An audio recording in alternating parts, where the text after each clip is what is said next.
The November rain pelted against the windshield of Graham Alexander Whitaker's Mercedes as he gripped the steering wheel, his jaw clenched in frustration. Another board meeting had run late, and now Boston's evening traffic crawled at an infuriating pace. His phone buzzed incessantly with notifications from the development team about the Shanghai deal, a contract worth billions that demanded his constant attention. "Jenkins, reschedule tomorrow's morning meeting," he commanded through the car's Bluetooth system, his deep voice filling the leather-appointed interior. "I need to review the Asian market projections before we proceed." "Sir, Mrs. Whitaker, your mother, has already confirmed her attendance. She insists on discussing the Foundation's annual gala," his assistant replied, hesitation evident in his voice. Graham's knuckles whitened on the steering wheel. Of course, his mother would choose this week to push her social agenda. At 36, he was still dancing to her carefully orchestrated tune, a fact that both irritated and exhausted him. The light turned green, and Graham accelerated, perhaps a little too aggressively. His mind wandered to the last time he'd defied his mother's wishes, 6 years ago when he'd married Alara. The marriage had lasted barely 2 years before crumbling under the weight of his mother's disapproval and his own inability to stand his ground. The memory still stung, a wound he'd buried beneath spreadsheets and acquisitions. The screech of tires jerked him back to reality. A delivery truck swerved into his lane, and Graham's reflexes kicked in. He yanked the wheel hard to the right, but the wet road offered no traction. The world spun in a blur of headlights and rain before his car slammed into the guardrail with a sickening crunch. When the airbag deflated, Graham found himself dazed, but conscious. Blood trickled from a cut on his forehead and his right arm throbbed. The accident hadn't been severe, but the impact had been enough to deploy the airbags and crumple his driver's side door. "Sir, are you all right?" A police officer appeared at his window, flashlight beam cutting through the rain. "An ambulance is on its way. You should get checked out." "I'm fine," Graham insisted, although the room was spinning slightly. "I don't need—" "Sir, it's protocol. With a head injury, you need to be evaluated." 20 minutes later, Graham sat in the emergency room of Boston General, his expensive suit wrinkled and spotted with rain, while a nurse drew blood from his uninjured arm. His phone lay silent. Jenkins had been instructed to handle the inevitable crisis his absence would cause at the office. "The doctor will be with you shortly," the nurse said, applying a bandage to his arm. "You're lucky it wasn't worse, Mr. Whitaker." Graham nodded absently, his mind already on tomorrow's meetings. He needed to get out of here quickly. The corporate world didn't stop spinning because of a minor accident. "I'll need to check your vitals once more before—" A child's desperate cough interrupted the nurse's words, followed by the sound of running feet in the hallway. "Room 3, we need a nebulizer stat." A familiar voice called out, and Graham's heart stopped. He knew that voice, had heard it whisper, "I love you," countless times, had heard it break when saying goodbye, but it couldn't be. The curtain to his bay was suddenly pulled back as someone reached for supplies, and there she stood, Alara Grace Monroe, his ex-wife. Her dark curls were pulled back in a messy bun, a few strands escaping to frame her face. She wore navy blue scrubs under a white lab coat, a stethoscope hanging around her neck. She looked older, more mature, but her warm brown eyes were exactly as he remembered them. Those eyes widened in shock as they met his. For a heartbeat, time seemed to freeze. "Alara," he breathed, barely audible. She recovered first, her professional mask sliding into place even as her hands trembled slightly. "Dr. Rodriguez needs me in pediatrics," she said to the other nurse, her voice carefully controlled. "Can you finish here?" Before Graham could say another word, she was gone, leaving only the ghost of her presence and the faint scent of lavender, her signature scent, in the air. Graham sat there, stunned. 6 years of carefully constructed walls crumbled in an instant. Memories flooded back. Their first date at that tiny Mexican restaurant in Cambridge, where she'd laughed at his attempt to pronounce the menu items. Their wedding day, when she'd looked so beautiful it hurt to look at her, even as his mother's disapproving glare cast shadows over their joy. The last night, when she'd packed her bags while he stood there, unable to find the words to make her stay. Mr. Whitaker? A doctor appeared, chart in hand. Let's take a look at that head injury. But Graham barely heard him. His mind raced with questions. Ilara worked here? All this time she'd been in Boston? He'd assumed she'd moved back to her family in Arizona after the divorce. He'd never checked, had deliberately avoided knowing, because knowing meant feeling, and feeling was dangerous in his world of corporate takeovers and power plays. The examination passed in a blur. Minor concussion, sprained wrist, follow-up in a week. Graham nodded mechanically, signed the discharge papers, but his thoughts remained fixed on Ilara. As he waited for his driver to pick him up, the Mercedes had been towed. He heard it again. That terrible, wheezing cough. It came from behind, a curtain down the hall followed by a child's frightened whimper and Ilara's soothing voice. "It's okay, baby," she was saying. "Mommy's right here. Just breathe with me, nice and slow." "Mommy?" Graham's world tilted on its axis. "Mrs. Monroe," another voice said. "Noah's fever is still climbing. We should admit him overnight for observation." Noah. The name hit Graham like another car crash. He found himself moving closer, drawn by an inexplicable force. Through a gap in the curtain, he caught a glimpse of a small figure in a hospital bed. The child couldn't have been more than 5 or 6, with wavy brown hair and a thin face pinched with discomfort. Then the boy opened his eyes and Graham's heart stopped for the second time that night. He knew those eyes. He saw them every morning, in the mirror, the same unusual blue-gray shade that had marked the Whitaker line for generations. The realization hit him with the force of a physical blow. The timing, the eyes, the way Ilara had fled from his presence. This was why she'd left Boston, why she'd cut all ties so completely. She'd been pregnant. He had a son. The world Graham had built so carefully, with its corner office views and power lunches, its carefully managed emotions and controlled outcomes, shattered like safety glass around him. Nothing in his Harvard MBA had prepared him for this moment. In the distance, he heard his name being called. Probably his driver had arrived, but Graham couldn't move. He stood there, frozen, as the truth rewrote everything he thought he knew about the last 6 years. A small hand reached for Ilara, and she gathered the boy, Noah, close, murmuring soft words of comfort. The gesture was so tender, so natural, it made Graham's chest ache. This was what he'd missed, what his pride and weakness had cost him. Finally, he forced himself to turn away. He couldn't confront this now, not here, not like this. But as he walked toward the exit on unsteady legs, Graham Alexander Whitaker knew with absolute certainty that nothing in his life would ever be the same again. His perfectly ordered world had just collided with the ghost of his greatest regret, and in the wreckage lay a truth that would force him to face everything he'd spent 6 years running from. His failures, his fears, and the love he'd never truly stopped feeling for the woman who'd once believed in him enough to say, "I do." Ilara's hands shook as she charted Noah's latest vital signs. The pediatric ward's dim night lighting couldn't hide the tremors in her fingers as she wrote, nor could the quiet beeping of monitors mask the thundering of her heart. Graham was here. After 6 years of carefully constructed distance, the carefully maintained walls between their worlds had crumbled in an instant. "Mommy?" Noah's voice was raspy from his latest asthma attack. "Can you stay?" She turned to her son, forcing a smile onto her face. "Of course, baby. Let me just finish these charts." Moving to his bedside, she smoothed his wavy brown hair, so, like hers, while those eyes that haunted her dreams were all his father's. Noah caught her hand in his small one. Even burning with fever, he remained unusually perceptive. "You look scared," he whispered. "I'm just worried about you getting better," she deflected, pressing a kiss to his forehead. Still too warm. "Try to sleep, okay?" Once Noah's breathing evened out into the rhythm of sleep, Ilara slipped into the hallway. She made it to the staff break room before her composure finally broke. Sliding down against the wall, she pulled out her phone with trembling fingers. Pick up," she muttered as the line rang. "Do you know what time it is?"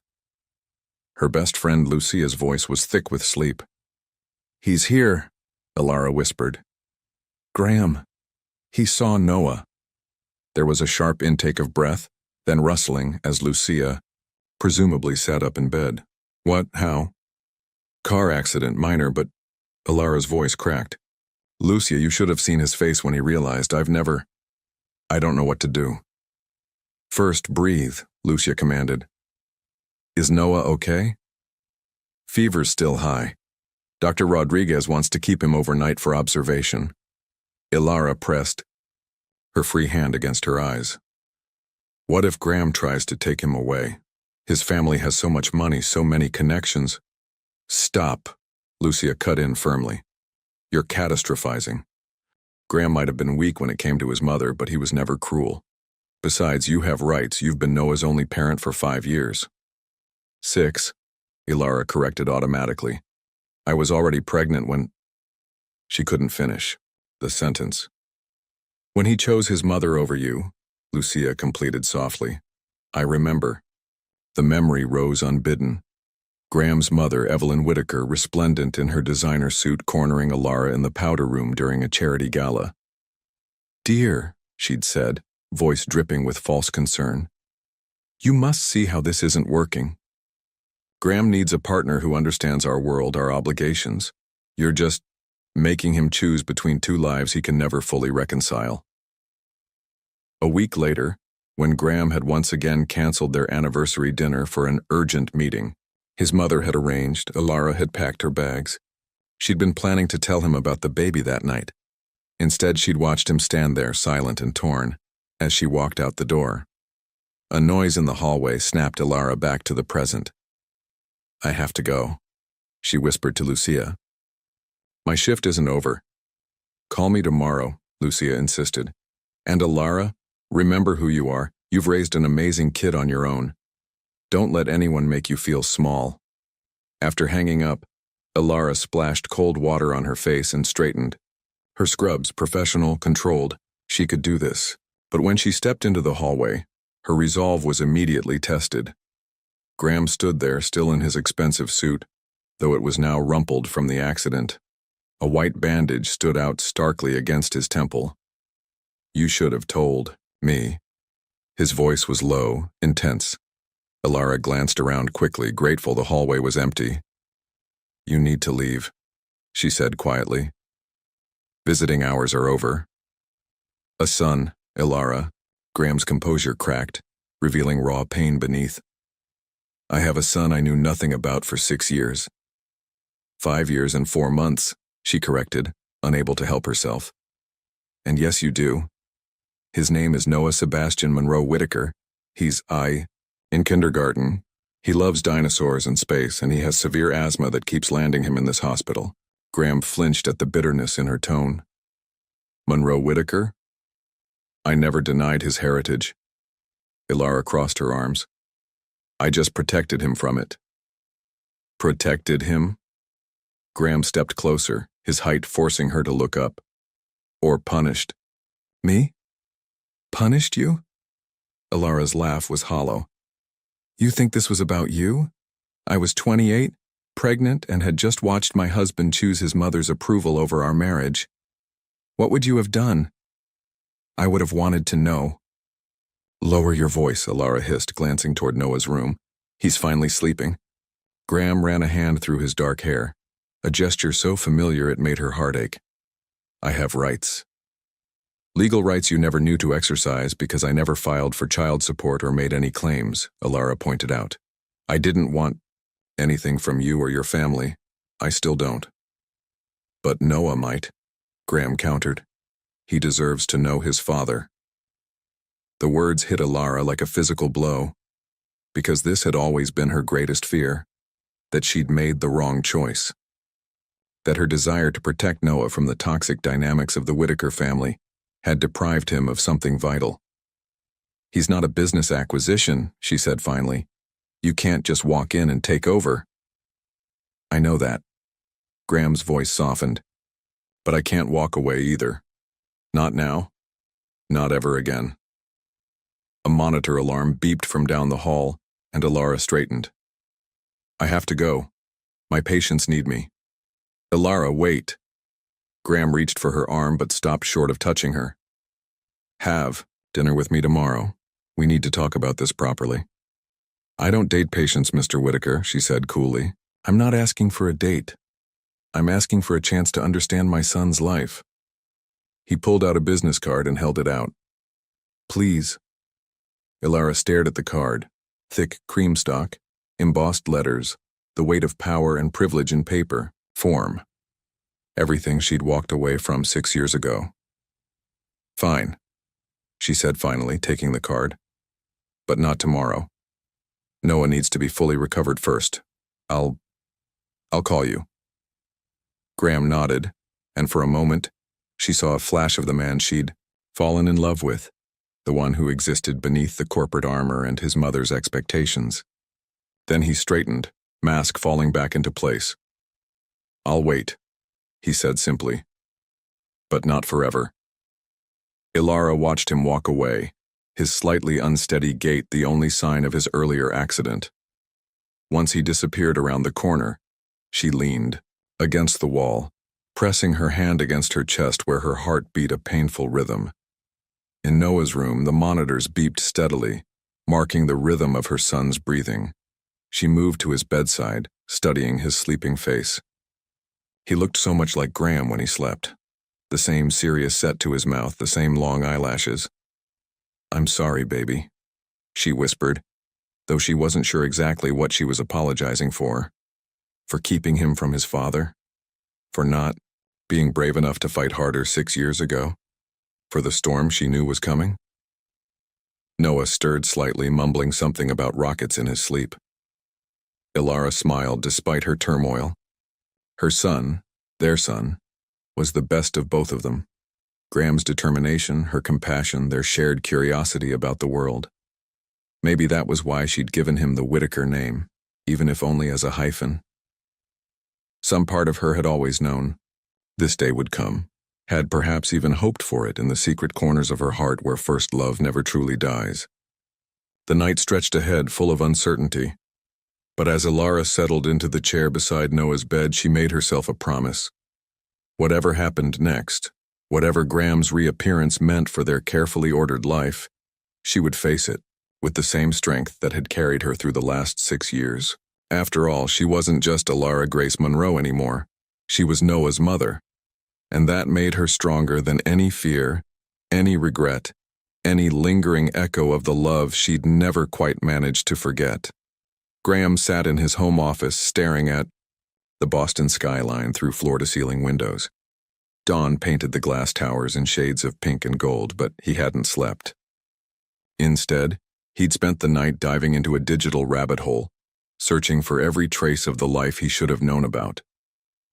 His laptop displayed a school website, Brighton Elementary. Noah's kindergarten class had recently won a science fair with their project about the solar system.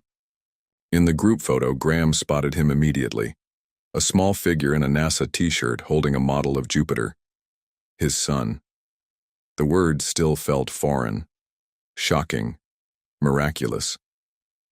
A knock interrupted his thoughts. Mr. Whitaker. Jenkins entered, looking concerned. The board is expecting you in 30 minutes. Should I have them reschedule? Graham checked his reflection in the window. The cut on his temple was barely visible now, but dark circles shadowed his eyes. No, he said firmly, but clear my afternoon. And, Jenkins, I need you to find me the best family lawyer in Boston. Discreetly. Sir? Jenkins hesitated. Your mother called. 3 times. She's quite insistent about discussing the gala. Not now. Graham's tone left no room for argument. For the first time in his adult life, his mother's demands seemed utterly insignificant. The morning passed in a blur of meetings and conference calls. Graham moved through them on autopilot, his mind constantly drifting to the hospital, to Noah's, fevered face to Ilara's defensive stance as she protected their child from him. By noon, he couldn't take it anymore. He left the office without explanation and drove to Brighton Elementary. The school was a cheerful brick building with children's artwork decorating the windows. Graham parked across the street watching as kids played during recess. "Can I help you?" A security guard approached his car, expression suspicious. Graham rolled down his window, adopting his most professional demeanor. "I'm looking for information about enrollment procedures." "Office scene?" "Is around the corner," the guard said. "Can't have people watching the playground, sir. I'm sure you understand." Graham did understand, and the realization hit him hard. He was a stranger here, a stranger to his own son's world. Back in his car, he pulled out his phone and opened the hospital website. Ilara's professional profile was there. Ilara Monroe, RN, BSN, head nurse, pediatric unit. The photo showed her in scrubs, smiling warmly at the camera. She looked confident, accomplished, a far cry from the young woman his mother had once dismissed as unsuitable. His phone buzzed, an incoming call from Mother. Graham declined it, something he'd never dared to do before. Instead, he pulled up the photos he'd downloaded from Brighton Elementary's public gallery. Science fairs, field trips, holiday concerts, 5 years of memories he should have been part of. The sound of children's laughter drew his attention back to the playground. A group of boys Noah's age played with toy rockets, their excitement visible even from a distance. Did Noah play like that when he wasn't sick? Did he have many friends? What was his voice like when he wasn't hoarse from coughing? Graham started, the car suddenly unable to bear being an observer in his son's life for one more minute. He drove to Boston General, parking in the visitor's lot. The pediatric floor was quieter now than it had been last night, sunlight streaming through large windows. He found Noah's room easily, but stopped short in the doorway. The bed was empty, freshly made. A nurse was removing the monitoring equipment. "Excuse me," Graham's voice cracked slightly. "The patient who was here? Noah Monroe Whitaker?" "Discharged about an hour ago," the nurse replied. "His fever broke this morning and Dr. Rodriguez cleared him to go home." Home. Another place Graham had never been. "Mr. Whitaker." Dr. Rodriguez appeared behind him, a middle-aged man with kind eyes behind wire-rimmed glasses. "I thought I might see you here." Graham turned, surprised. "You know who I am?" "I've been Noah's doctor since he was born," Dr. Rodriguez said quietly. "And I knew you 6 years ago when Ilara first came to work here. She never said anything, but—" He gestured to his own eyes, then mimed looking at a baby. "Some things are hard to miss." Graham swallowed hard. His asthma, how serious is it? Manageable with proper medication and care which he receives. Ilara is an excellent mother. The doctor's tone carried a subtle warning. She's given that boy everything he needs. "Almost everything," Graham said softly. Dr. Rodriguez studied him for a long moment. "Noah's next checkup is in 2 weeks, Tuesday the 15th, 2 p.m. He held Graham's gaze meaningfully. "Just in case you were wondering." Graham nodded, understanding, the gift of information for what it was. "Thank you." Back in his car, he finally listened to his mother's voicemail. Her cultured voice filled the space, talking about seating arrangements and social obligations. Graham ended the message halfway through and did something he'd never done before. He drove to his mother's house in Beacon Hill without calling ahead. The housekeeper looked startled to see him, but directed him to the conservatory. Evelyn Whitaker sat in her favorite armchair, a stack of charity gala invitations before her. She looked up as Graham entered, her perfect posture and immaculate appearance unchanged by time. "Darling, I've been trying to reach you. These responses simply won't do for the—" "I saw Ilara last night," Graham interrupted. His mother's, hand stilled on the papers. "I wasn't aware she was still in Boston." "She's a nurse, at Boston General." Graham moved closer, watching his mother's face. "She was there when I had my accident." "Yes, Jenkins mentioned you had a fender bender. Really, darling, you must be more careful with—" "I have a son." The words fell into the room like stones into still water. Evelyn's face went very still, only a slight tightening around her eyes betraying her reaction. "I see," she said finally. "Did you know?" Graham's voice was dangerously quiet. "When she left, did you know she was pregnant? Would it have changed anything?" Evelyn set down her pen. "You weren't ready for a child then. You were just starting to show real promise in the business world. A baby with her would have derailed everything we'd worked for." "Everything you'd worked for," Graham corrected. "My son is 5 years old, Mother. He has asthma. He loves space and dinosaurs. He's been in and out of the hospital, and I never knew. I never knew." Graham.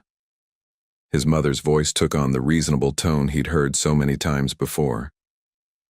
"Whatever. You're thinking, remember that you have responsibilities. The company." "His name is Noah Sebastian," Graham cut in, "and he has my eyes." Evelyn flinched slightly at that.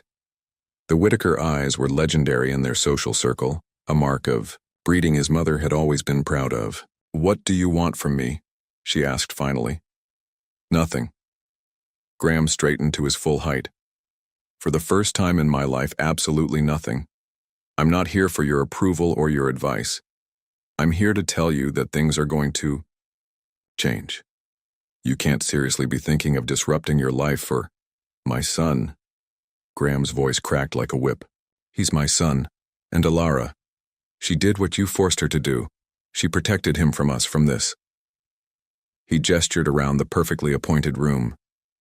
"From the poison of always being judged, always being found wanting. I did what was best for you," Evelyn protested. "No." Graham felt something break free in his chest. A chain he'd carried so long he'd forgotten its weight. "You did what was best for you. But that stops now." He turned to leave, then paused at the door. "The gala committee will need to find a new chairman.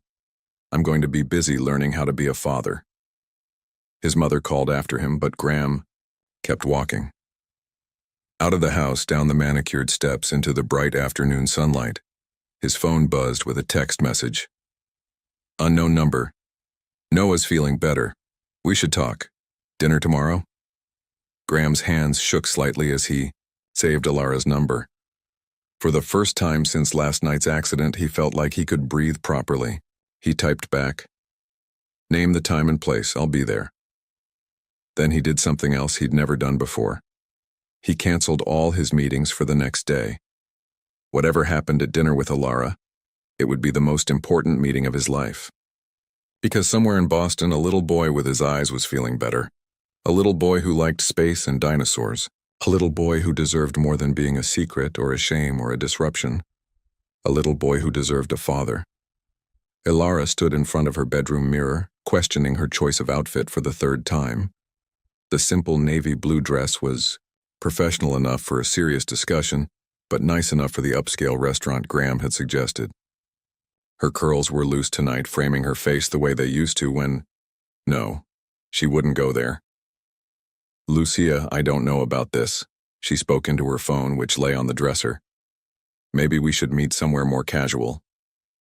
"The restaurant is perfect." Lucia's voice crackled through the speaker.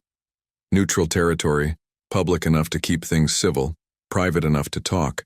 Besides, you look amazing in that dress." "How did you?" "Because I know you, and I know that's the dress you wear when you need armor." There was a pause. "How's Noah?" Alara glanced toward her son's room where he was happily playing with his babysitter, Carmen. "Better. The new medication Dr. Rodriguez prescribed seems to be helping. He's been asking questions, though." "About Graham?" "About why the man at the hospital looked at him so strangely." Alara sighed, adjusting a curl. "He's too observant for his own good sometimes." "Like his mother," Lucia said softly. "Are you really ready for this?" Before Alara could answer, Noah appeared in her doorway, clutching his favorite stuffed dinosaur. "Mommy, you look pretty." "Thank you, baby." She knelt to his level, straightening his slightly rumpled t-shirt. "Remember what we talked about? Mommy has an important dinner meeting, but Carmen will make spaghetti and watch space documentaries with me," Noah finished. His blue-gray eyes, so like Graham's, studied her face. "Is it with the man from the hospital?" Ilara's heart clenched. "Yes, honey. He's someone Mommy used to know. We need to talk about grown-up things." Noah nodded solemnly. "Is he why? You look worried?" "I'm not worried," Ilara lied, smoothing his hair. "I just want you to have fun with Carmen, okay?"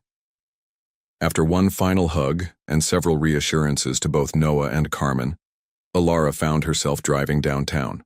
The restaurant Graham had chosen was in the financial district, La Maison Azur, where they'd had their first anniversary dinner 6 years ago. The significance of the choice wasn't lost on her. Graham was already there when she arrived, standing just inside the entrance. He wore a charcoal gray suit that probably cost more than her monthly rent, but his usual corporate polish was somewhat diminished by the obvious tension in his shoulders. "You look beautiful," he said quietly as she approached. "This isn't a date," Ilara reminded him, ignoring the way her pulse jumped at the compliment. "No," Graham agreed. "It's much more important than that." The maitre d' led them to a private corner table, partially screened by elegant dividers. Graham ordered a bottle of wine, the same Bordeaux they'd shared on their anniversary, Ilara noticed. But she requested water instead. "I'm on call," she explained. "The hospital always needs backup coverage." "Always taking care of everyone," Graham murmured. "Some things haven't changed." Ilara met his gaze steadily. "A lot of things have changed." They ordered their meals. Intense silence. Once the waiter left, Graham pulled out a leather portfolio and placed it on the table. "What's that?" Ilara asked, though she had a sinking feeling she knew. "Information from my lawyer about father's rights in Massachusetts." He held up a hand as she started to protest. "I'm not threatening legal action, Ilara. I just needed to understand where we stand." "Where we stand?" Ilara's laugh was bitter. "We stand exactly where you left us 6 years ago, Graham. Only now there's a little boy involved who doesn't need his world turned upside down because you suddenly feel guilty." "This isn't about guilt." Graham's voice was raw.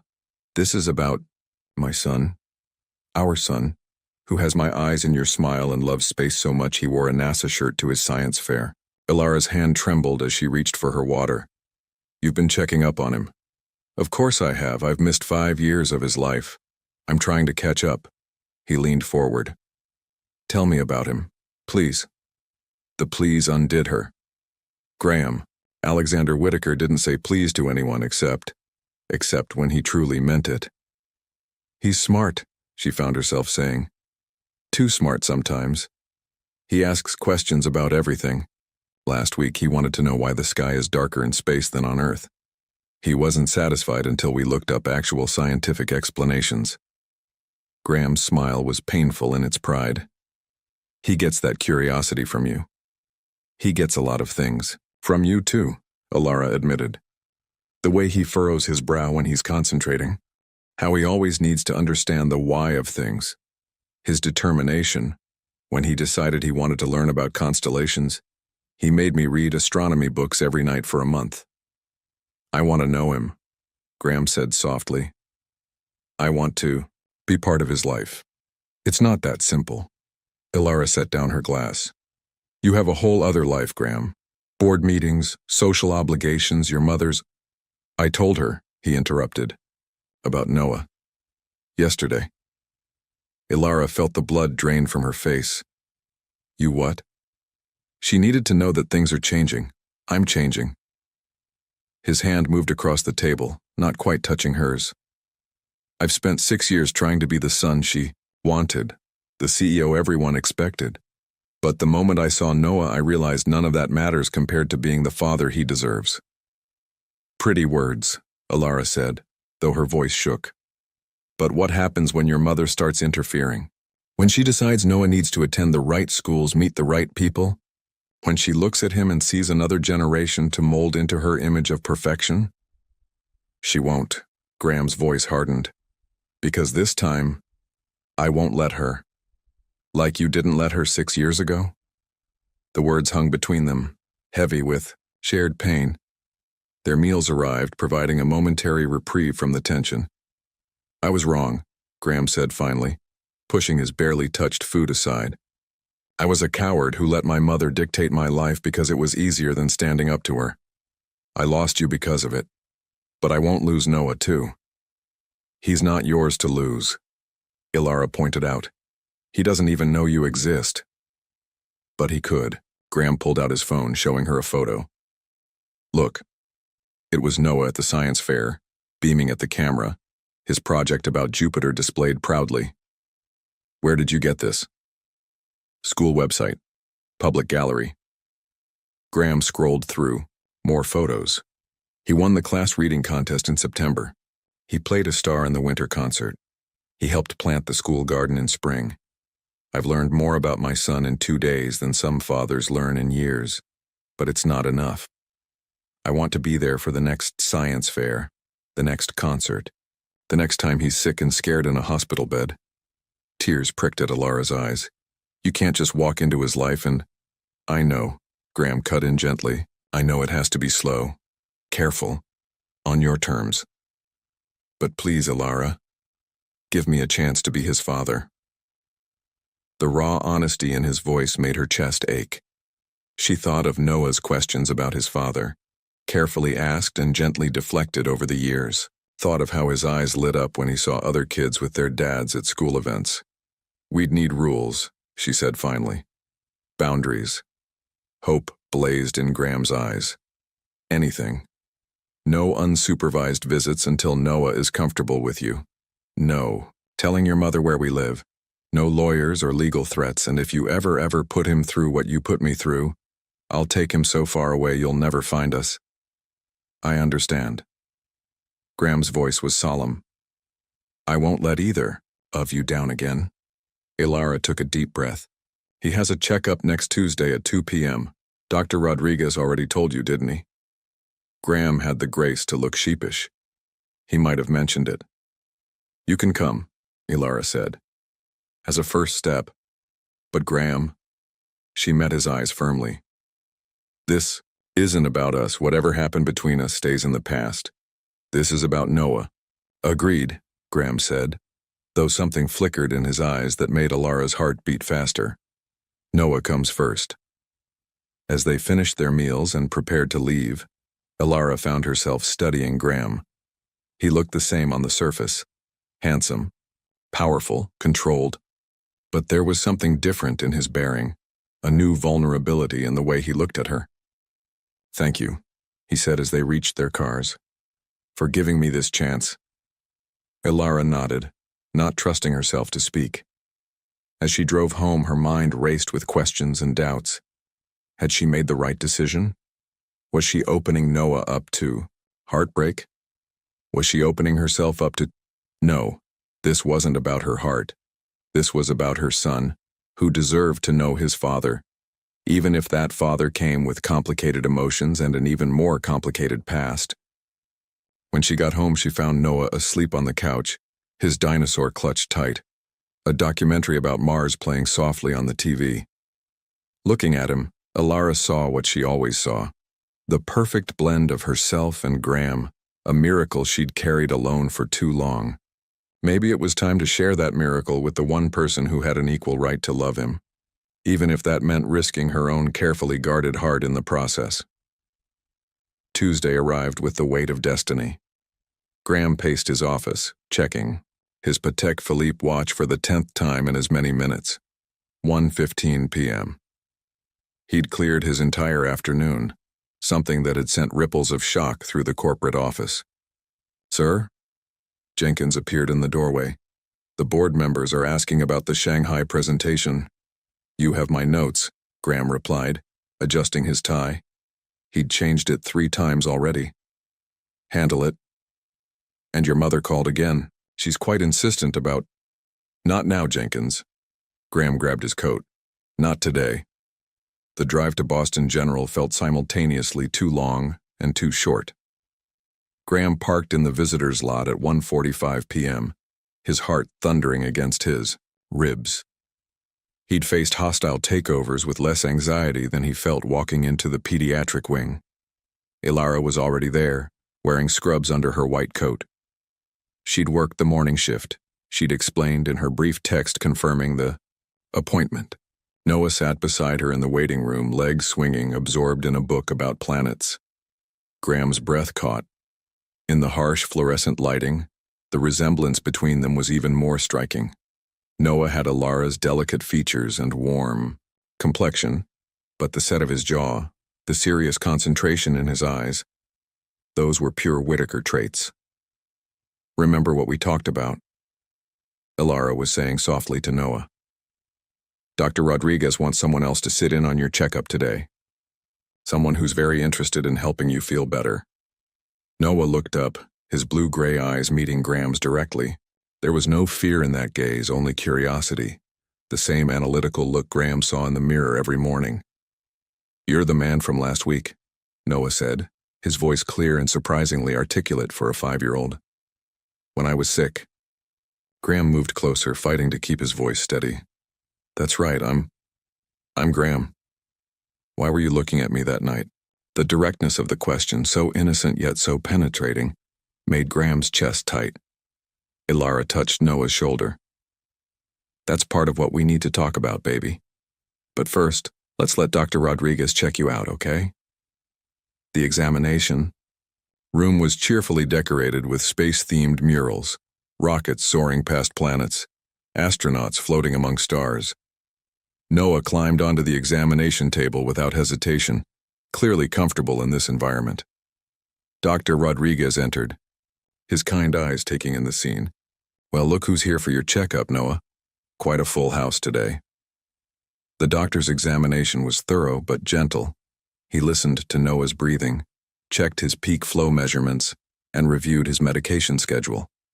Through it all, Graham stood slightly apart, absorbing every detail with fierce intensity. "Your breathing sounds much better," Dr. Rodriguez announced. "The new medication seems to be working well. Any questions for me?" Noah raised his hand solemnly, as if in school. "Can I play soccer this year?" The question hit Graham like a physical blow. Such a normal childhood desire, one he should have known about. "With proper medication and monitoring, I don't see why not," Dr. Rodriguez smiled. "But you'll need to be careful about cold weather and know when to take breaks." "I'll watch him," Ilara promised, then glanced at Graham. "We'll watch him." After the examination, they moved to Dr. Rodriguez's office. Noah sat between Ilara and Graham, still clutching his book about planets. "Noah," Ilara began carefully, "remember how you've asked me sometimes about your daddy?" The boy nodded, his small fingers tightening on his book. "You said he had to go away before I was born." Graham's throat constricted. The simple childhood understanding of his absence was like a knife to his heart. "That's right," Ilara continued. "But sometimes when people go away, they can come back, if they want to be part of your life again, and if they're ready to be good for you." She took a deep breath. Graham is your father, Noah." The words hung in the air. Noah turned those eerily familiar eyes to Graham, studying him with an intensity that belied his years. "Is that why we have the same eyes?" he asked finally. Graham nodded, not trusting himself to speak. "And is that why you were looking at me that night? Because you didn't know about me before?" "Yes," Graham managed. I didn't know, but now that I do, I want to know you, Noah, if that's okay with you." Noah considered this with remarkable gravity for a 5-year-old. "Do you like space too?" The question, so unexpected and yet so perfectly childlike, made Graham's eyes burn. "I do. Although I bet you know more about it than I do." "I know lots," Noah said, a hint of pride creeping into his voice. "Want to see my favorite planet?"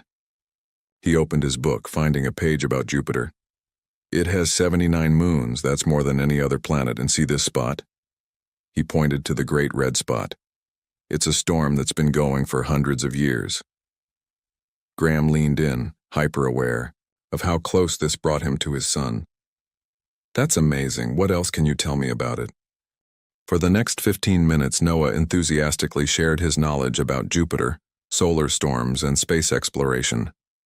Graham drank in every word, noting how Noah's hands moved expressively like Alara's when he was excited, how his speech pattern had the same subtle cadence as hers. "Noah," Dr. Rodriguez interjected gently when there was a pause, "how would you feel about spending some time with your father? Getting to know each other better?" Noah looked at Alara first, a gesture that spoke volumes about their bond. When she nodded encouragingly, he turned back to Graham. "Could we go to the Space Museum?" "The Museum of Science," Alara explained. "He's been asking to see their new planetary exhibition." "I'd love that," Graham said quickly. "If it's okay with your mom, maybe we could go this weekend, all three of us?" The all three of us part was a careful addition, respecting the boundaries Alara had set. Her slight relaxation showed he'd made the right choice. "Can we, Mommy?" Noah's eyes lit up. "They have a real piece of Mars there." "Saturday," Alara agreed. "But remember, you have to use your inhaler before we go, and tell us right away if you start feeling tired." As they prepared to leave, Noah surprised everyone by taking Graham's hand as well as Alara's while walking to the parking lot. His small fingers felt impossibly precious in Graham's grasp. "Thank you," Graham said softly to Alara over Noah's head. She met his eyes briefly. "He deserves to know you. The real you, Graham. Not the CEO, not your mother's son. Just you." In the parking lot, Noah hugged Graham's legs impulsively before getting into Alara's car. "Bye, Dad." The word, so simple and yet so monumental, nearly brought Graham to his knees. He watched them drive away, his hand still tingling from his son's touch. His phone buzzed. Probably his mother again, or the office, or one of a dozen corporate emergencies that usually consumed his life. But for the first time, those things felt insignificant compared to the miracle he'd just experienced. Being called Dad by a little boy who loved space and had his eyes. In his car, Graham found himself opening his calendar app. He moved meetings, rearranged conferences, and blocked out every Saturday afternoon for the foreseeable future. Then he did something else. He researched Jupiter, its moons, and that centuries-old storm that his son found so fascinating. Because next time Noah wanted to talk about space, Graham would be ready. Ready to listen, ready to learn, ready to be the father that this remarkable little boy deserved, ready to be worthy of that precious word, Dad. The corporate world could wait. For the first time in his life, Graham Alexander Whitaker had found something more important than success, more valuable than power, more essential than his mother's approval. He had found his son, and he was never letting go again. Saturday. Morning dawned clear and crisp, a perfect autumn day in Boston. Graham arrived at the Museum of Science 30 minutes early, pacing the entrance plaza as families streamed past. He'd spent hours researching the planetary exhibition, determined to engage meaningfully with Noah's interests.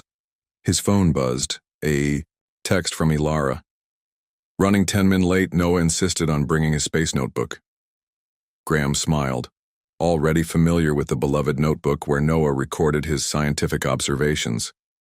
He'd learned more about his son in the past few days through careful questions to Alara. Each detail was precious.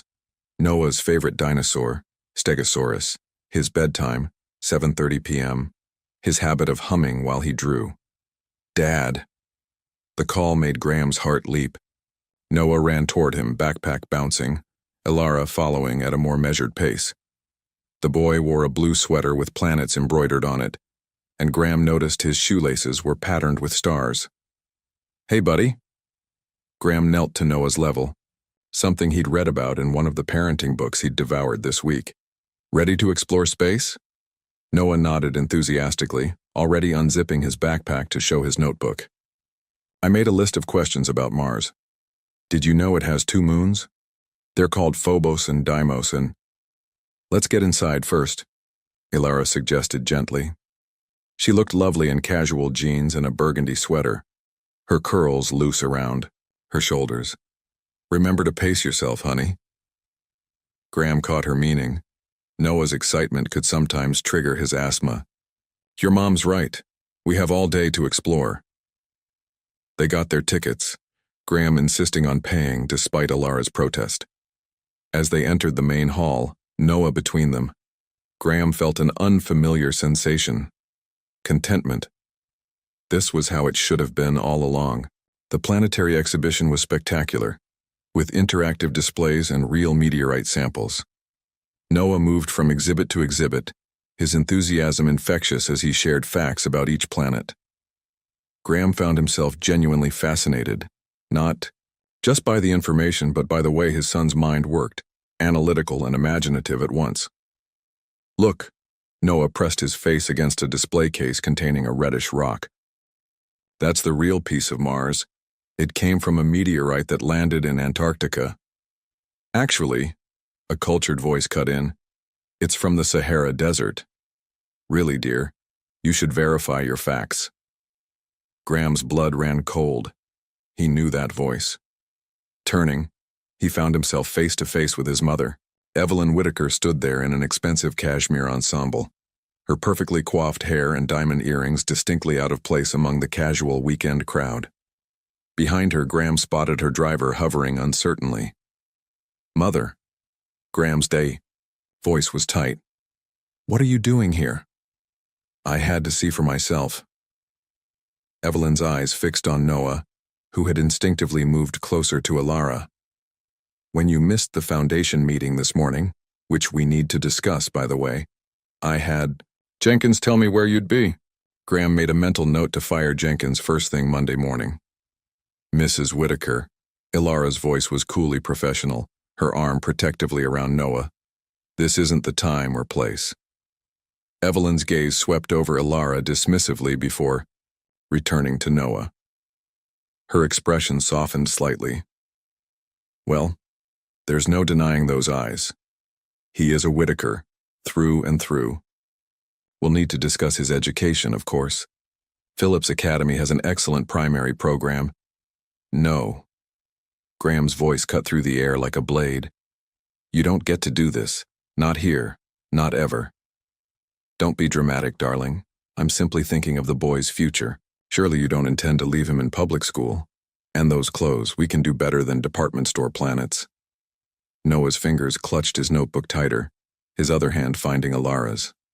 Graham saw the hurt in his son's eyes, and something inside him snapped. Outside, he growled. Now. Graham. Ilara started, but he touched her arm gently. It's okay. Take Noah to see the Mars rover exhibit. I'll handle this. In the courtyard, Graham rounded on his mother. How dare you? How dare I what? Take an interest in my grandson's welfare? Really, Graham, you're being unreasonable. That woman, Graham's voice shook with fury, is Noah's mother. She has raised him beautifully, given him everything he needs, and made him into an amazing little boy. A little boy you just hurt with your thoughtless comments about his clothes and his school. I merely suggested, no, you tried to control, to remake him into your image of what a Whitaker should be, just like you did to me. Graham stepped closer. But here's what you need to understand, Mother. I won't let you do to Noah what you did to me. I won't let you make him feel like he's never good enough, never quite perfect enough for the almighty Whitaker name. Everything I did was for you, Evelyn protested. To give you the best. The best what? The best empty life? The best lonely existence? I lost the love of my life because of you. I missed 5 years of my son's life because I was too weak to stand up to you. But that ends now. His mother's face hardened. If you think I'll stand by while you throw away everything we've built, you don't have a choice. Graham's voice was deadly quiet. Because if you ever try to interfere with Noah or Ilara again, I will walk away from everything. The company, the foundation, all of it. I'll start over from scratch if I have to, but I will not let you poison my son's life the way you poisoned mine. You wouldn't dare. Try me.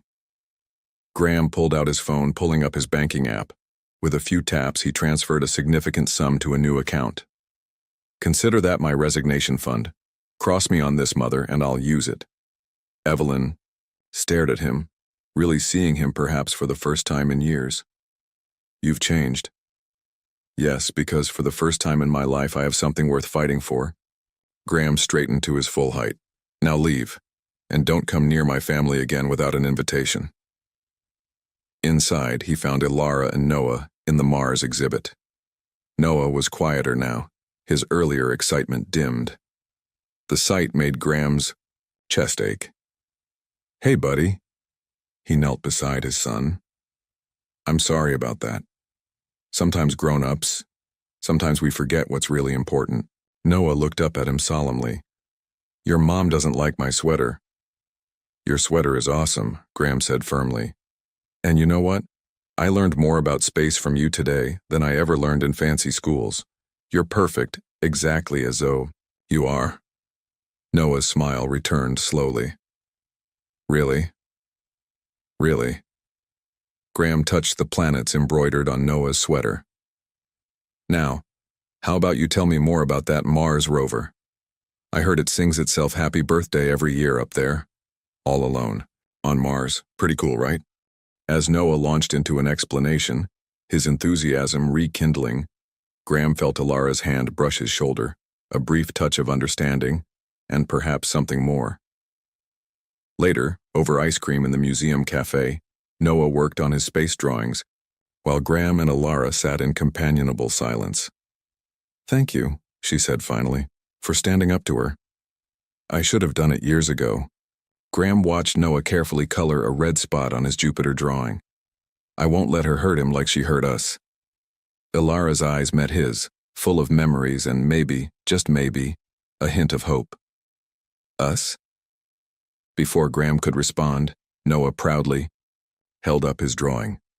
Look, I drew us in a rocket ship going to visit Jupiter. The picture showed 3 stick figures in a crayon spaceship, one tall with black hair, one with curly brown hair, and a small one in the middle, holding both their hands. Graham felt tears prick his eyes, because there it was, in the pure vision of a child's art, the family they could have been, the family they might still become. If only he was brave enough to reach for it. Monday morning brought chaos to Whitaker Industries. Graham's firing of Jenkins had sent shockwaves through the corporate office, but it was his mother's absence from the Foundation's weekly meeting that really set tongues wagging. The great Evelyn Whitaker, missing a social engagement. Unprecedented. Graham ignored the whispers, focused on the photo now framing on his desk. Noah at the museum, eyes bright with excitement as he explained the Mars exhibit. The image captured his son's passionate spirit perfectly. Mr. Whitaker? His new assistant, Andrea Chen, appeared in the doorway. The Shanghai team is waiting for the video call. Push it back an hour, Graham said, checking his phone. A text from Ilara had just come in. Noah's school called. His asthma's acting up, not severe, but he was already standing, gathering his coat. Actually, clear my schedule for the morning. Family emergency. Andrea's eyebrows rose slightly, but she nodded. Unlike Jenkins, she seemed to understand the concept of discretion. 20 minutes later, Graham strode into Brighton Elementary's front office. Ilara was already there, speaking quietly with the school nurse. Noah sat nearby, his breathing labored but not dangerously so. Dad. Noah's face lit up despite his discomfort. The school nurse looked startled, glancing between Graham and Ilara. Graham realized this was probably the first time most people at Noah's school had seen his father. Hey, buddy. Graham knelt beside Noah's chair. Rough morning? Noah nodded, clutching his inhaler. The class was playing soccer. I wanted to keep up. He knows better, Ilara said, but her tone was more worried than angry. Noah, honey, you have to take breaks when... I just wanted to be normal, Noah whispered. The words hit Graham like a physical blow. He thought of his mother's dismissive comments about Noah's clothes, his school, his life. Had they affected the boy more deeply than they'd realized? Look at me, Noah. Graham waited until those familiar blue-gray eyes met his. You are normal. You're also extraordinary. Having asthma doesn't change that. It just means you have to be smarter about how you do things. And you know what? Being smart is your superpower. Noah's breathing seemed to ease slightly.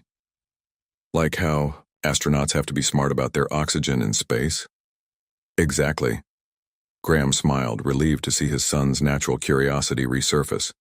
They can't just run around using up all their air, right? They have to plan carefully.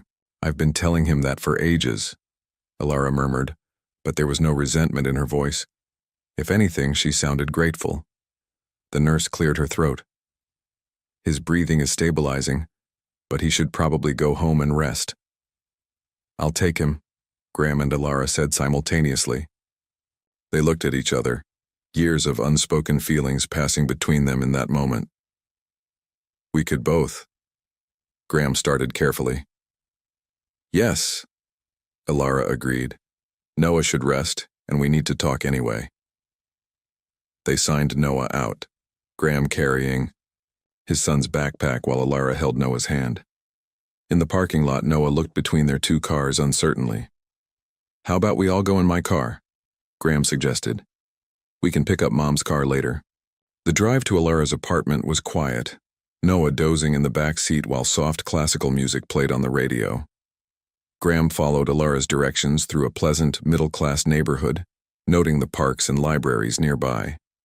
She'd chosen well for their son. Alara's apartment was on the second floor of a well-maintained building. Inside, Graham was struck by how perfectly the space reflected both Alara and Noah. Bookshelves lined the walls, filled with medical texts and children's science books. A solar system mobile hung in the living room. Noah's artwork decorated the refrigerator. You can put him in his room, Alara said softly as Noah drowsed against Graham's shoulder. Second door on the left. Noah's room was a child's dream of space exploration. Glow-in-the-dark stars dotted the ceiling in accurate constellation patterns. A telescope stood by the window. Model rockets and planets hung from carefully arranged strings. Graham laid Noah gently on his bed, decorated with cosmic patterned sheets. As he pulled off his son's shoes, he noticed they were scuffed at the toes. Noah had been growing. He needs new sneakers, he murmured when he rejoined Alara. In the living room. I know. She handed him a cup of coffee. She still remembered how he took it. He's growing so fast lately. They sat on the couch, a careful distance between them. Through the open door they could hear Noah's breathing, now steady and calm. Thank you for coming today, Alara said finally. It meant a lot to him, to both of us. I meant what I said yesterday about my mother. Graham set his coffee down. I've arranged for new security protocols at his school. She won't be able to just show up there. It's not just her showing up I'm worried about. Alara tucked her legs under her, a familiar gesture that made Graham's heart ache. It's her influence. The way she gets into people's heads, the way she got into yours. Not anymore. Graham's voice was firm. I've spent the past 6 years trying to be the son she wanted. But being Noah's father, it's teaching me how to be the man I should have been all along. Alara studied him thoughtfully. You've changed. Having your world turned upside down will do that. He smiled slightly. Finding out you have a brilliant son who loves space and has your smile, it puts things in perspective. He does have my smile, Alara agreed softly. But he has your determination, your focus, the way he tackles a problem and won't let go until he understands it completely. That's all you. I want to be more involved, Graham said carefully. Not just for emergencies or weekend visits. I want to be there, for the everyday moments too. The homework, the doctor's appointments, the shopping for new sneakers. That would mean seeing a lot more of each other. The words hung between them, heavy with possibility. Graham turned to face her fully. Would that be so terrible? Alara's breath caught. Graham, I know we agreed this isn't about us, he said quickly. And it's not. It's about giving Noah the family he deserves, but Alara. He hesitated, then continued. Watching you with him. seeing what an amazing mother you are, how you've built this wonderful life for him. It makes me realize what I gave up 6 years ago, what I threw away because I was too weak to fight for it. We can't go back, Ilara whispered, but her eyes were bright with unshed tears. No, but maybe we can go forward, build something new, something better. For Noah's sake, of course, but also... A small noise from Noah's room interrupted them. They both rose instantly, parental instincts in sync. Noah was sitting up in bed, blinking sleepily. "Can we have soup?" he asked. "The star-shaped pasta kind?" "Of course, baby." Ilara smoothed his hair. "Dad can stay for lunch if he wants." Noah smiled at Graham hopefully. "Will you? And maybe you can help me with my space project? We're learning about constellations and I have to make my own and tell its story." Graham met Ilara's eyes over their son's head. In that moment, he saw their own constellation forming. 3 stars finding their orbit around each other. New patterns emerging from old light. "I'd love to," he said softly. "I'd love to stay." 3 weeks of relative peace had lulled them into a false sense of security. Graham had fallen into a comfortable routine.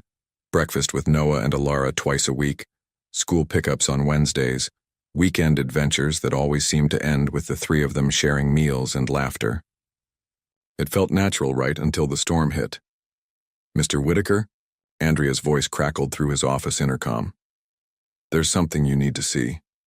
Graham looked up from the report he'd been reviewing, Noah's latest asthma assessment from Dr. Rodriguez. "What is it?" Andrea appeared in his doorway, tablet in hand. The Boston Globe's website, it just went live 10 minutes ago. The headline made his blood run cold. "Whitaker Air Scandal, CEO's secret love child revealed." Below it was a photo of Noah at school, clearly taken with a telephoto lens side by side with an old photo of Graham at the same age. The resemblance was undeniable. Graham's phone rang immediately. "Ilara. Have you seen it?" Her voice was tight with controlled panic. "I'm looking at it now." Graham's hands clenched into fists. "I'll have my lawyers." "Forget your lawyers. There are reporters outside Noah's school. The principal just called. He's scared, Graham. Our son is scared." Our son. Any other time those words would have thrilled him. Now they just heightened his fury. "I'm on my way. Don't talk to anyone. I'll handle this." But when he reached for his coat, his private line rang. The number was blocked, but he knew who it was. "Hello, Mother." "Darling." Evelyn's voice was smooth as aged whiskey. "I trust you've seen the news. Did you do this?" "Please." She sounded offended. "I would never expose family matters so crudely. But since it's out there, we should discuss damage control. I've already called the board." Graham cut her off. "The only damage I'm controlling is the damage to my son's privacy. Stay out of this, Mother. I mean it." He hung up and turned to Andrea. "Get me Maxwell Rivera from legal. Have him meet me at Brighton Elementary and find out who leaked this story." The scene at Noah's school was chaos. Reporters clustered at the gates, held back by security. Graham spotted Ilara's car in the parking lot and pulled in beside it. Inside the principal's office, he found Noah curled in Ilara's lap, face buried in her neck. Lucia, whom Graham had met at several of Noah's doctor's appointments, stood guard by the door like an angry lioness. "Daddy?" Noah's voice was small. Graham's heart broke. Gone was the confident little boy who loved explaining space facts. This Noah seemed younger, vulnerable. "Hey, buddy." He knelt beside them. "I'm sorry about all the crazy people outside. They're just very interested in our family." "Because you're rich and important?" Noah asked with devastating directness. "That's what Tyler said at recess. He said I was only pretending to like space because you're my dad now." Graham felt Ilara stiffen. They'd been so careful to keep Noah's routine normal, to prevent exactly this kind of fallout. "Noah Sebastian Monroe Whitaker," Graham said firmly, using his son's full name for the first time. "You loved space long before I came along. You're the one who taught me about Jupiter's moons and Mars rovers, remember? Never let anyone tell." You what you love or who you are. The principal cleared his throat. Mr. Whitaker, Ms. Monroe, we need to discuss security arrangements, and there's the matter of several private schools that have already called with scholarship offers. No, Elara cut in. Noah stays here, with his friends, his teachers, his normal life. Of course, Graham agreed immediately. But we do need better security. He turned as Maxwell Rivera entered, looking sharp in his legal armor. Max, what are our options? The next hour was a blur of legal terms and protective measures. Restraining orders against photographers, media statements crafted to bore rather than inflame, security protocols that would protect without suffocating. The story will die down, Max assured them. But you might want to consider getting ahead of it. A controlled interview, perhaps. People love a good father meets long-lost child story. No interviews, Graham and Elara said simultaneously. Noah had fallen asleep, exhausted by the stress. Graham watched him breathe, remembering how fragile that breath could become when he was stressed. He can't go back to class today, Elara said softly. Not with that circus outside. Come to my place, Graham suggested. It's secure, private. We can figure this out without an audience. Elara hesitated, but Noah stirred restlessly in her arms. Okay, but just for today. Graham's penthouse occupied the top 2 floors of a luxury building with discreet security and a private elevator. He'd never brought Noah here before. It had seemed too soon, too loaded with implications. Now, watching his son wake up and take, in the wall of windows overlooking Boston Harbor, Graham wished he'd done it sooner. Noah's eyes widened at the view. You can see the whole sky from here.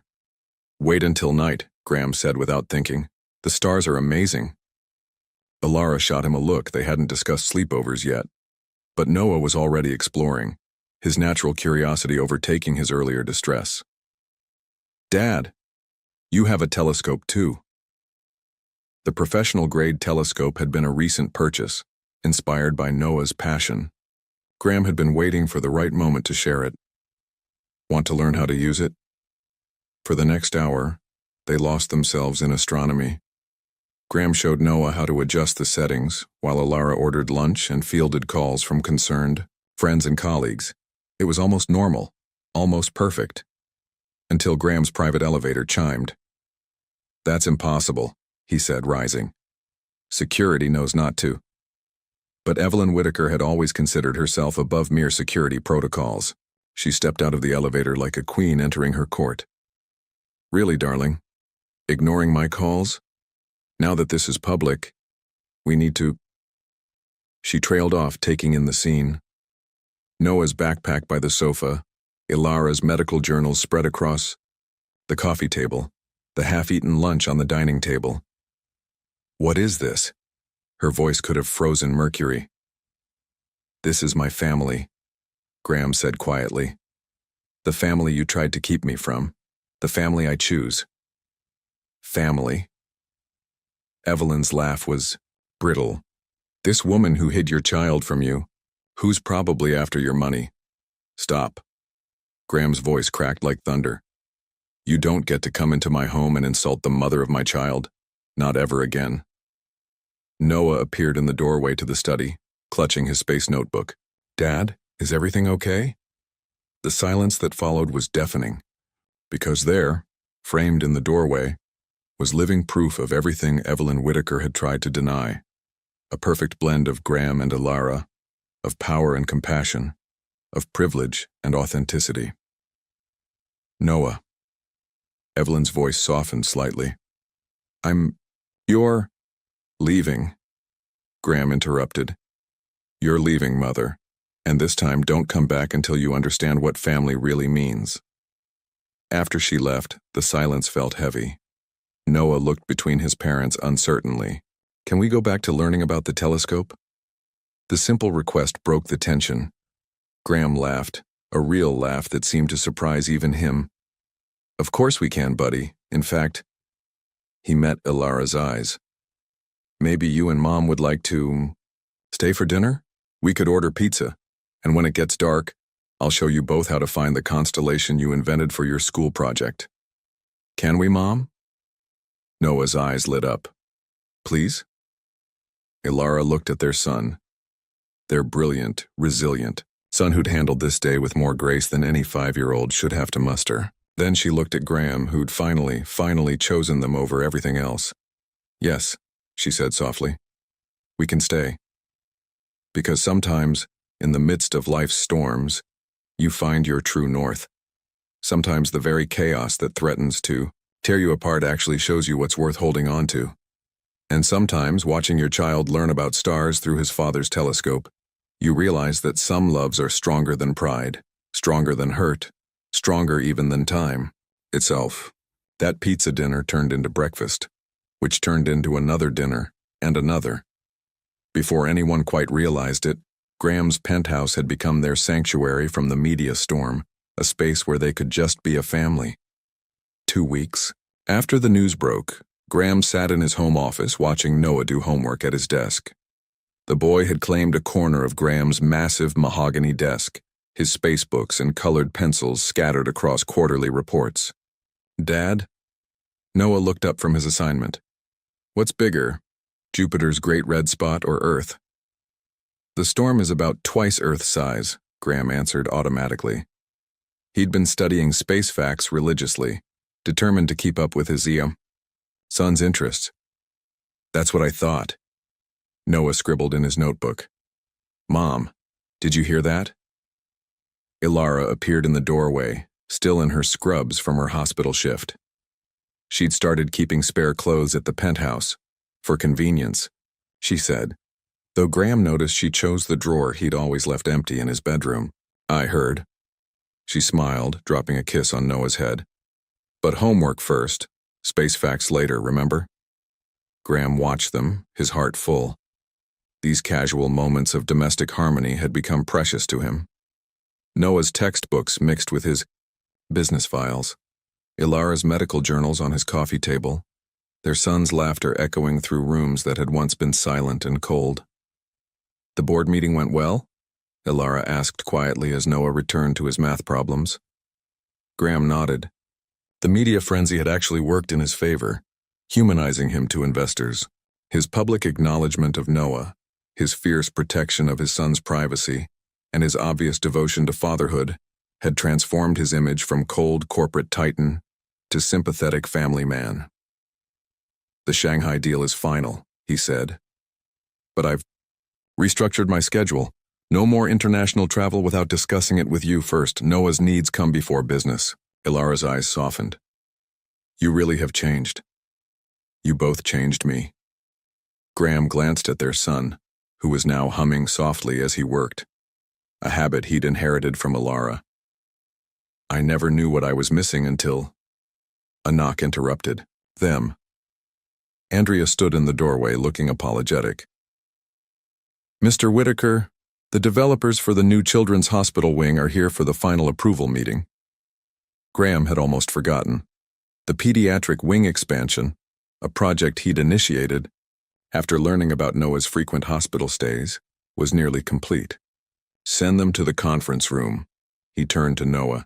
Hey buddy, want to see something cool? These people are building a special part of the hospital just for kids like you. Noah's eyes lit up.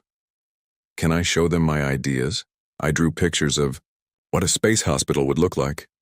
Graham met Ilara's gaze, seeking permission. She nodded, amused. Just remember your inhaler if you get excited. The developers, serious men and women in expensive suits, were not prepared for Hurricane Noah. The 5-year-old burst into the conference room with his notebook, full of crayon drawings showing hospital rooms decorated with stars and planets. See? Noah pointed to his drawings. The ceiling could look like the real sky, and the machines could make space noises instead of beeping. And look, the doctors could wear spacesuits instead of boring white coats. To Graham's surprise, the lead architect actually looked interested. The ambient lighting concept could work, and themed medical equipment might help reduce anxiety in young patients. The psychological impact of environment on pediatric recovery rates is well documented, Ilara added, her nurse's expertise showing. Noah's ideas might seem fanciful, but the principle is sound. Graham watched his son explain his vision, supported by his mother's professional insights. In that moment, he saw not just his family, but his legacy. Not the cold corporate empire his mother had envisioned, but something warmer, more human. A place where business and compassion could coexist. After the meeting, Noah crashed on the office sofa, tired but happy. Alara tucked a blanket around him, one of several that had migrated from her apartment to the penthouse. "He's going to change the world someday," Graham said softly. "He already has." Alara touched Noah's cheek, gently. "He changed ours." The setting sun painted the office in soft gold, and Graham was struck by how right this felt. His son sleeping peacefully, Alara's presence filling the spaces that had always been empty, the life he should have had all along. "Move in with me," he said suddenly. Alara's hand stilled on Noah's blanket. "What?" "Both of you. Move in here. We're here most of the time anyway. Noah loves the view, the space for his projects. You wouldn't have to commute so far to the hospital. We could—" "Graham." Alara's voice was gentle but firm. "We can't just—" "Why not?" He moved closer, careful not to wake Noah. "Give me one reason that isn't about the past. One reason that isn't about fear." "Because—" Alara struggled, then sighed. "Because I'm still in love with you, and that terrifies me." The confession hung in the air between them. Graham's heart thundered in his chest. "It should terrify you," he said finally. "Because I'm still in love with you too. Never stopped, really. And this time I could lose so much more than just you. I could lose him too." "You won't." Alara's voice was fierce. "Whatever happens between us, you're Noah's father. That doesn't change. But everything else could change." Graham reached for her hand, encouraged when she didn't pull away. "Maybe for the better. We're not who we were 6 years ago, Alara. I'm not that weak man who let his mother rule his life. You're not that young woman who had to protect herself from being hurt. We've grown, evolved. Maybe it's time our relationship evolved too." Noah stirred slightly, mumbling something about Mars in his sleep. They both looked at their son, this miracle they'd created together. "One condition," Alara said finally. "We take it slow. We don't tell Noah we're exploring this until we're sure. He deserves stability." "Agreed." Graham squeezed her hand. "But about moving in—" "That's practical," Alara conceded. "For Noah's sake. The security here is better, and the school is actually closer, but I keep my apartment for now, as a safety net." "Whatever you need." Graham touched her cheek softly. "I'll wait, I'll prove myself, however long it takes." The sun had set fully now, stars appearing in the darkening sky. Noah would want to use the telescope when he woke up. Their son, who loved the stars, who dreamed of space, who had unknowingly drawn his parents back into each other's orbit. "Did, you know," Noah mumbled, half awake, "that some stars are actually two stars, so close together they look like one?" Graham and Alara exchanged glances, wondering how much he'd heard, but Noah just yawned and snuggled deeper into his blanket. "Binary stars," Graham said softly. "They orbit each other, neither one complete without the other." Ilara's fingers tightened around his. Outside, the city lights twinkled like earthbound stars, and somewhere in the vast night sky, Jupiter's great storm kept spinning, eternal and patient, just like love. 6 months later, Graham stood in the newly completed pediatric wing of Boston General, watching his son captivate an audience. Noah, now 6, was officially cutting the ribbon for the space-themed children's ward that had been inspired by his drawings. "And this," Noah explained to the gathered donors and press, his small voice clear and confident, "is the galaxy room where kids can watch the stars while they get their medicine. Because space makes everything better." Beside Graham, Alara squeezed his hand. She wore an elegant blue dress for the occasion, though her hospital ID still hung around her neck. She'd insisted on remaining hands-on with patient care despite her recent promotion to Director of Pediatric Nursing. "He's a natural," Dr. Rodriguez remarked, watching Noah point out the constellations painted on the ceiling. just like his father with presentations, but with his mother's heart. Graham's throat tightened with emotion. The past 6 months had been transformative. Noah had flourished, his asthma better controlled, his confidence growing. The media interest had faded, replaced by genuine admiration for the family's philanthropy and dedication to children's health care. Even Evelyn had begun to change. After 3 months of silence, she'd appeared at the penthouse one Sunday morning, not to criticize but to listen. She'd sat quietly as Noah explained the solar system, actually smiling when he corrected her astronomy facts. It was a small step, but a significant one. And now, Noah was saying, my grandma is helping other kids like me get special doctors for their breathing problems. The Whitaker Foundation's new focus on pediatric respiratory care had been Evelyn's olive branch. Perhaps she couldn't undo the past, but she could help shape a better future. Dad, Noah called out, can you tell them about the special equipment? The one that looks like a spaceship? Graham stepped forward, lifting Noah onto his hip, a gesture that now felt as natural as breathing. The new pulmonary function testing unit does look a bit like a spaceship, doesn't it, buddy? But more importantly, it'll help doctors understand exactly how to help kids breathe better. As Graham explained the technical details to the donors, he felt Alara's presence beside him, steady and sure. They'd moved in together 3 months ago, though she'd kept her apartment as promised. But last week she'd quietly begun packing it up. Neither had mentioned it directly, but they both knew what it meant. And now, the hospital administrator announced, we invite you all to the reception in the new family lounge. The crowd moved, away, leaving the family alone in the galaxy room. Noah wiggled down from Graham's arms, running to the window seat designed to his specifications. Can we stay here a minute? He asked. I want to show you something. Graham and Ilara exchanged glances, then joined their son on the cushioned window seat. Outside, the Boston skyline glittered in the early evening light. I made this for you, Noah said, pulling a slightly crumpled paper from his pocket. For both of you. It was a drawing, more sophisticated than his earlier works. It showed the three of them standing under a starry sky, but this time they weren't in a rocket ship. They were in front of a house, a detailed rendering of Graham's penthouse, complete with the telescope on the balcony. It's our home, Noah explained. All of us together, forever. Alara's breath caught. They hadn't told Noah about her moving in permanently, wanting to be certain before disrupting his world. Again, see? Noah pointed to the stars he'd drawn. That's the constellation I invented. Remember when I had to make one for school? I called it Familia Nova, new family, because that's what we are.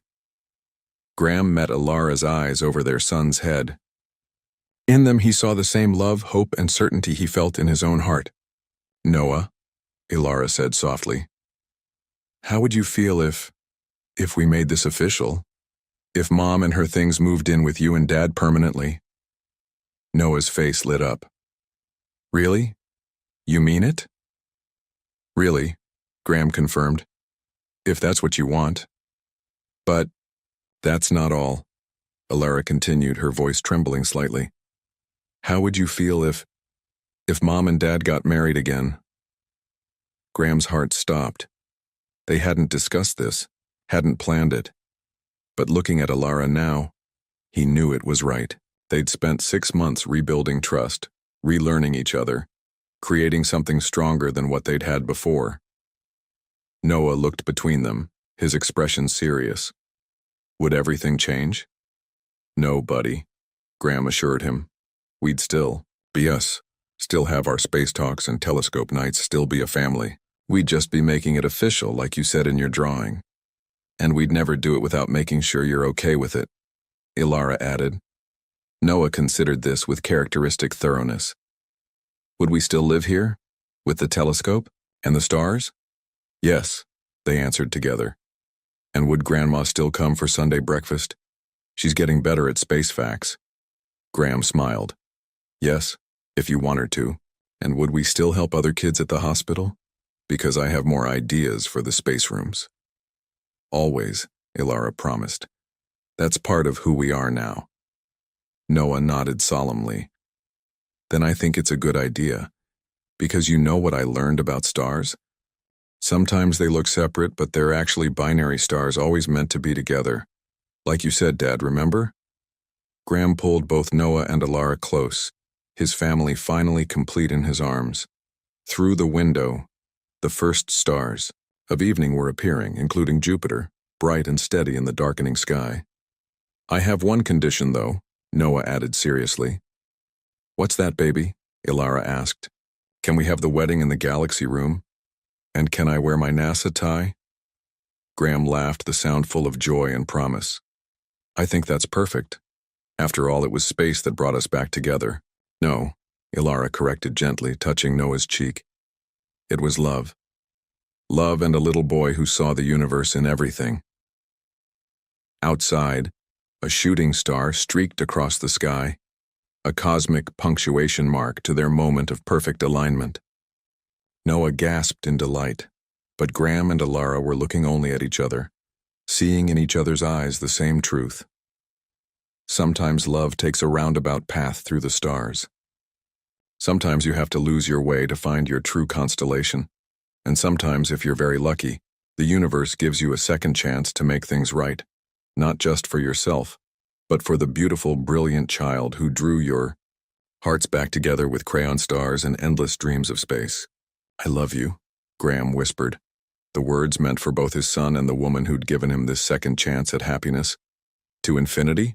Noah asked, using their new favorite phrase. And beyond, Ilara completed, her smile as bright as any star. Because some loves are written in the stars. Some families are destined to find their way back to each other. And some stories, like the great storms of Jupiter, keep spinning through time and space until they find their perfect ending. Not in the cold reaches of outer space, but in the warm embrace of a family finally, beautifully, cosmically complete. 1 year later. The observation deck of the Museum of Science buzzed with quiet excitement as a small crowd gathered for a private event. Noah, now 7, stood proudly next to his new high-powered telescope, a joint gift from his parents and grandmother for his role in tonight's presentation. Ladies and gentlemen, Dr. Rodriguez announced to the assembled hospital board members and donors, I present our youngest astronomy club mentor, Noah Monroe Whitaker.